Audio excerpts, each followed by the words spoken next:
ഉദുമയിൽ ഇത്തവണ UDF നേരിയ ഭൂരിപക്ഷത്തിലൂടെ ഒരു അട്ടിമറി വിജയം നേടുമെന്ന് ചില സർവേ റിപ്പോർട്ടുകൾ പുറത്തുവരികയാണ്.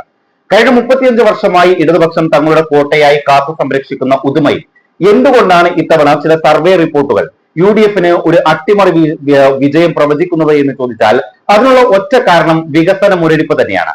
കഴിഞ്ഞ 5 വർഷത്തെ CH കുഞ്ഞമ്മുവിന്റെ ഭരണകാലമായാലും കഴിഞ്ഞ 10 വർഷം, അതായത് സംസ്ഥാനത്ത് ഇടതു സർക്കാർ തുടർച്ചയായി ഭരിക്കുന്ന കാലഘട്ടത്തിലാണെങ്കിലും വലിയൊരു വികസന മുരടിപ്പ് തന്നെയാണ് ഉദുമ മണ്ഡലം നേരിടേണ്ടി വന്നത്. അതിൽ ദേലമ്പാടി ഗ്രാമപഞ്ചായത്തിലെ ഉജമ്പാടി അവിടെ ഒരു LP സ്കൂൾ പോലും കൊണ്ടുവരാൻ ഇടതു സർക്കാരിനോ CH കുഞ്ഞമ്മുവിനോ സാധിച്ചിട്ടില്ല.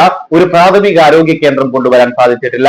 ഉദുമ മണ്ഡലത്തിലെ ഏറ്റവും വളരെ പ്രധാനപ്പെട്ട ടൂറിസ്റ്റ് കേന്ദ്രമായ ചെമ്പരിക്ക ബീച്ചിൽ സന്ദർശകർക്ക് വേണ്ടി ഒരു ശുചിമുറി പോലുമില്ല എന്നുള്ളതും വികസന മുരടിപ്പിന്റെ എടുത്തു പറയേണ്ട ഒരു ഉദാഹരണമാണ്.